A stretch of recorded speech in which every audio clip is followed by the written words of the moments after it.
Cinema விட்டு ஏன் போறீங்க அப்படின்ட்டு நிறைய பேர் கேட்குறாங்க.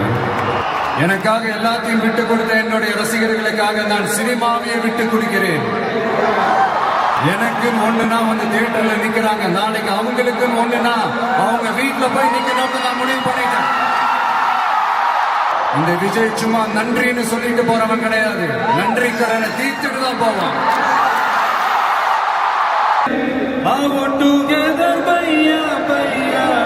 ஜாதி பேதம் லையா, நீங்கள் ஸ்நேகம் போல் மண்ணில் எங்கும் அண்ணன் கண்டில்லவோ செய்யா, ஒரு தருவா